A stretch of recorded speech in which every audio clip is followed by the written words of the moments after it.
যারা সালাত আদায় করে না তাদেরকে জিজ্ঞেস করেন, ভাই আপনি তো মাশাআল্লাহ কোরবানের ঈদে কোরবানিও করেন, সবার আগে উদ্গ্রীব মাশাআল্লাহ গরু কিনে রেডি সবার আগে, তারপরে আপনি দৈনন্দিন ঈদের সালাত পড়তেছেন, আপনি জুমার সালাত পড়েন, আপনি তো মাশাআল্লাহ ভালো মানুষ, তাকে ইমানের দাওয়াত কিভাবে দিবেন? তাকে হতাশ করবেন না কখনো। দেখেন, যত বড় অপরাধী দেখেন, যত বড় পাপী দেখেন, যত বড় গুনাহগার দেখেন, তাকে আপনি দূরে ঠেলে দিয়েন না। আপনি প্রথমত আল্লাহর শুকরিয়া আদায় করেন, আলহামদুলিল্লাহ আল্লাহ আমাকে হেদায়েত দিয়েছেন, আমিও তার জায়গায় হতে পারতাম না? সে যেখানে আছে আপনি আপনাকে ওইখানে একটু ভাবুন তো, আজকে সে পথহারা, তাকে আপনি পথ দেখান, যাতে আপনি নিজে পথ পেয়েছেন আপনি তাকেও পথ দেখান, হেদায়েতের পথ দেখান। আল্লাহু আকবার, সুবহানাল্লাহ, এটা আপনার কর্তব্য। যত বড় অপরাধী দেখেন, যত বড় গুনাহগার দেখেন, যত বড় পাপিষ্ট দেখেন না কেন, আপনি তাকে হতাশ করিয়েন না, তাকে দ্বীনের দাওয়াত দিন। আল্লাহু আকবার, দ্বীনের নসিহা করুন। ভাই দৈনন্দিন 5 ওয়াক্ত ফরজ নামাজ না পড়লে ভাই মুসলমান থাকা যায় না।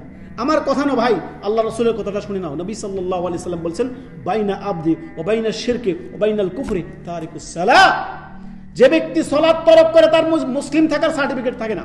আমরা জানি, আমরা সবাই বাংলাদেশে আছি, বাংলাদেশি না? আমাদের কাছে পাসপোর্ট আছে না? বাংলাদেশের ন্যাশনাল আইডি কার্ড আছে না? আপনার পরিচয়পত্র, আপনি মুসলিম থাকার পরিচয়পত্র হচ্ছে দৈনন্দিন 5 ওয়াক্ত ফরজ সালাত। যার ফরজ সালাত নাই তার মুসলিম থাকার পরিচয় নাই, যার 5 ওয়াক্ত সালাত নাই তার মুসলিম হওয়ার আইডেন্টিটি পরিচয় তার নাই, সে পরিচয় নষ্ট করে দিয়েছে। এখন করণীয় কি? তওবা করবে, আবার এখন তওবা করবে, এই মুহূর্তে তওবা করবে, তওবা করে দৈনন্দিন 5 ওয়াক্ত সালাত মৃত্যুর আগ পর্যন্ত ছাড়া যাবে না। এটাই হচ্ছে করণীয়। বাস তওবা মানে ফিরে আসা। আমি ভুল পথে ছিলাম, ইউটার্ন করে আবার সঠিক পথে আল্লাহর পথ ধরে নিলাম, বাস আল্লাহ এবং তার রাসূলের পথ। আসুন, ওই সকল নামাজিরা দেখেন, বেনামাজিদের জাহান্নামে যাবে। সূরা মুদ্দাসসিরের আয়াত নাম্বার আপনার 42 এবং 43-এর মধ্যে চমৎকার একটা ঘটনা আল্লাহ তাআলা উল্লেখ করেন।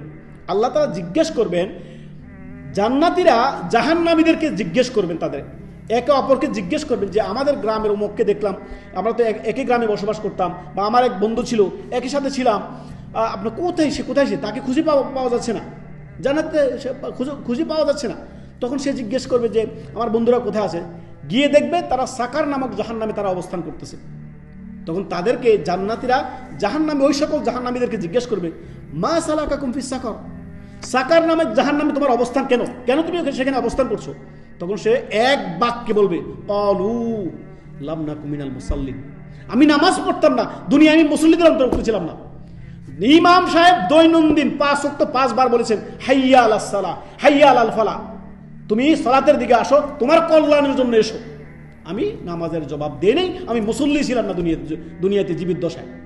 তো যে ব্যক্তি মুসল্লি ছিল না, তো বোঝা যাচ্ছে যা আপনার বেনামাজির স্থান কোথায়?